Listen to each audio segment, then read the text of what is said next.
Hello students, now we are going to start next topic पर है the sea. Bala is standing on the sea coast and looking at the vast sea. Bala समुद्र तट पर खड़ा विशाल समुद्र को देख रहा था। The sea looks endless. ऐसा लग रहा था कि समुद्र का कोई अंत नहीं है। हैव यू सीन द सी? क्या आपने कभी सी देखा है? समुद्र को देखा है? In the picture where is the sea. Picture में देखो कहाँ पर है समुद्र, तो आप देख सकते हो ये ब्लू ब्लू दिखाया गया है, वो क्या है? पानी है, वो समुद्र है। Now look for the sea in the map of India.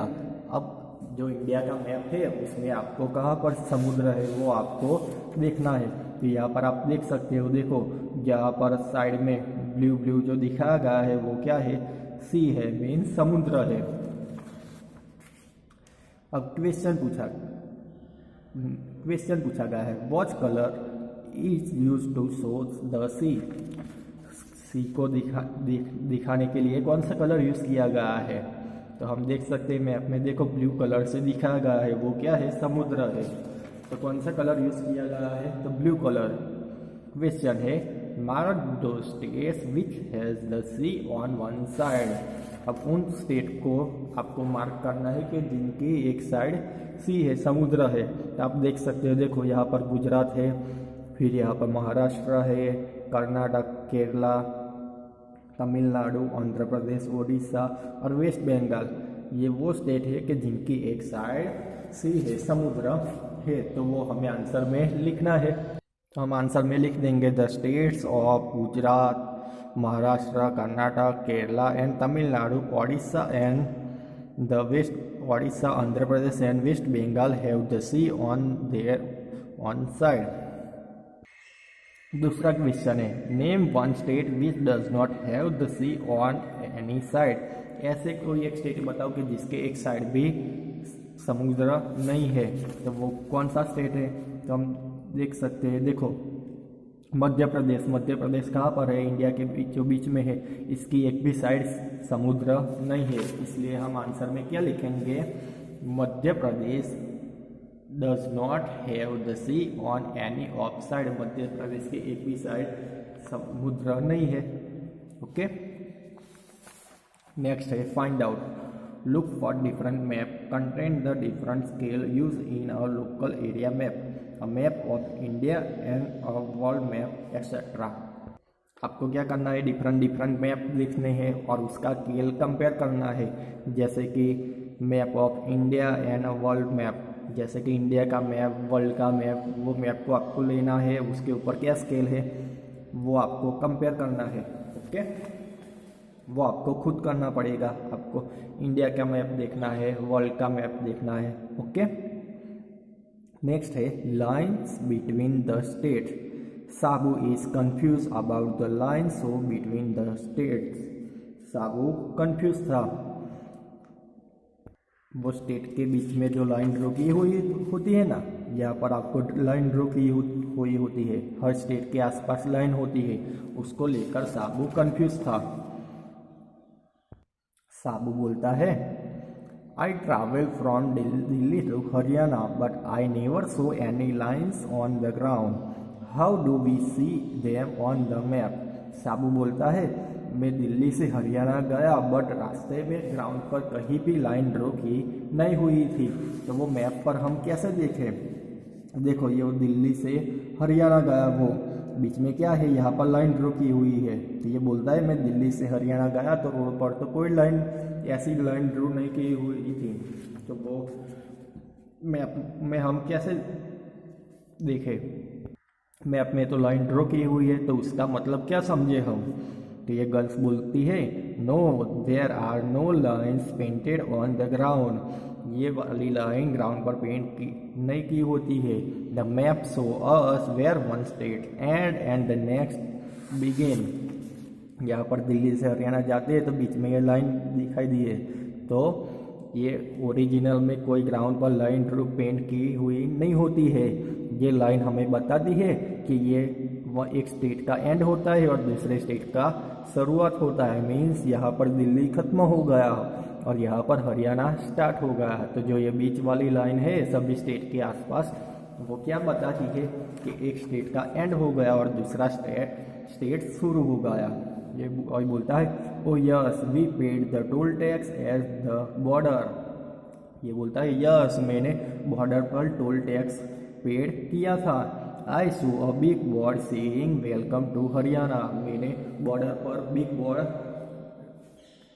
लगा हुआ देखा था कि जिस पर लिखा था welcome to Haryana. Next topic है डिस्टेंस बिटवीन टाउन। यहाँ पर बहुत सारे टाउन दिखाए गए हैं, छोलाघाट, बेलपुर, ढोकलाबाद, बर्फीनगर एंड इडलीपुर।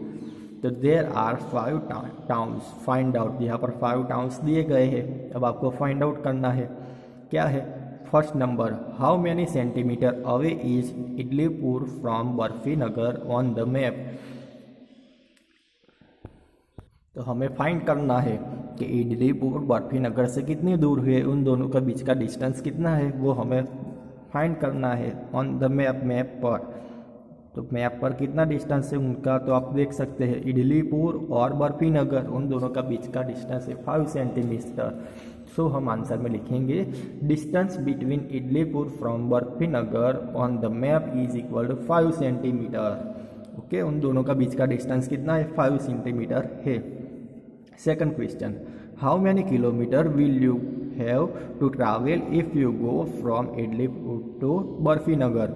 अगर आप इडलीपुर से बर्फीनगर जाओगे तो कितना ट्रैवल करना पड़ेगा?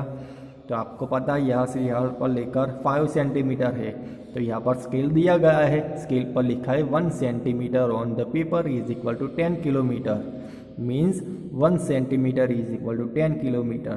तो ये तो कितना हुआ है? 5 सेंटीमीटर हुआ है इडलीपुर से बर्फीनगर। तो 5 सेंटीमीटर है, इसलिए कितना किलोमीटर होगा? 50 किलोमीटर। सो आंसर में लिखेंगे we have to travel 5 × 10 is equal to 50 kilometre while going from Idlipur to Barfinagar. Idlipur से हम बर्फीनगर जाएंगे तो 50 किलोमीटर हमें ट्रैवल करना पड़ेगा। ओके, नेक्स्ट है there is a place call Khamanpur midway between Idlipur and Barfinagar, mark it with K. यहाँ पर बोला गया है खमनपुर है वो इडलीपुर और बर्फीनगर दोनों के मिडवे मीन्स एग्जैक्ट बीच में है, तो उसको के से मार्क करो, टिक करो। तो देखो यहाँ पर इडलीपुर है और यहाँ पर बर्फीनगर है। तो हमें पता है उन दोनों के बीच का रास्ता कितना है? 5 सेंटीमीटर। तो उनके मिडवे मीन्स बीचों बीच हमें क्या करना है? टिक कर देना है 2.5 सेंटीमीटर पर। और वहाँ पर हम क्या बता देंगे? खमनपुर। इसको हम के से टिक कर देंगे। मैंने ये एरो करके यहाँ पर लिख दिया है खमनपुर। 4 नंबर, a town call Jalebipur is 35 kilometre away from both Cholaghat and Dhoklabad. जो टाउन है जलेबीपुर वो क्या है? 35 किलोमीटर दूर है। कौन से? तो बोथ छोलाघाट एंड ढोकलाबाद।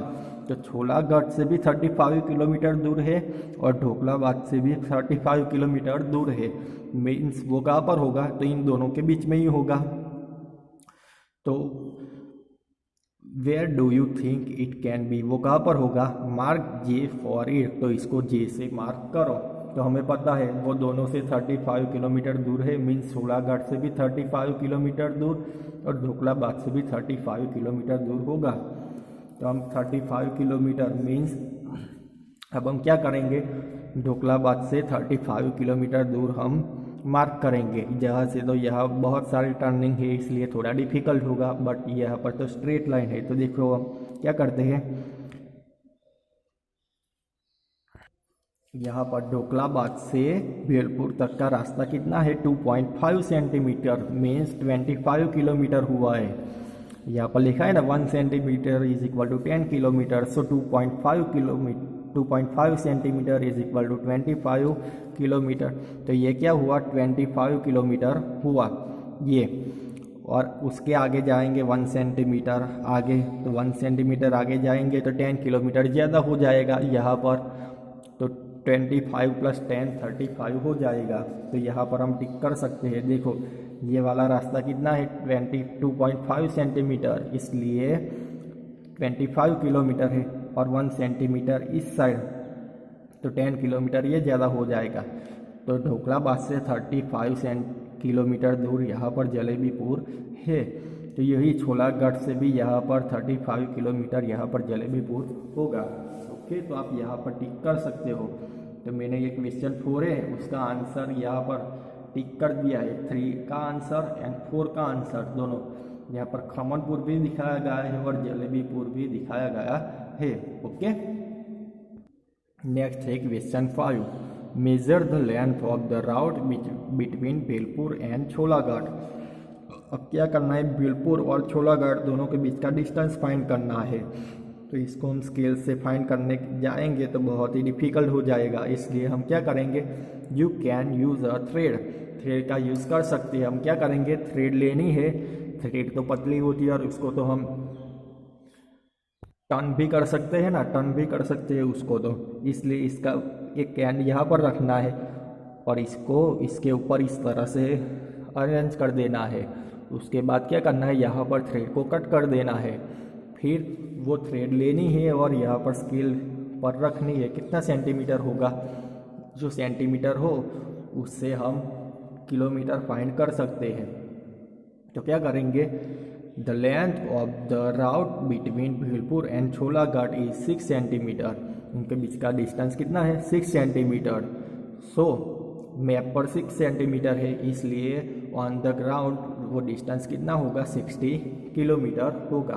ओके, तो छोलागढ़ से भेलपुर का डिस्टेंस क्या हुआ, 60 किलोमीटर।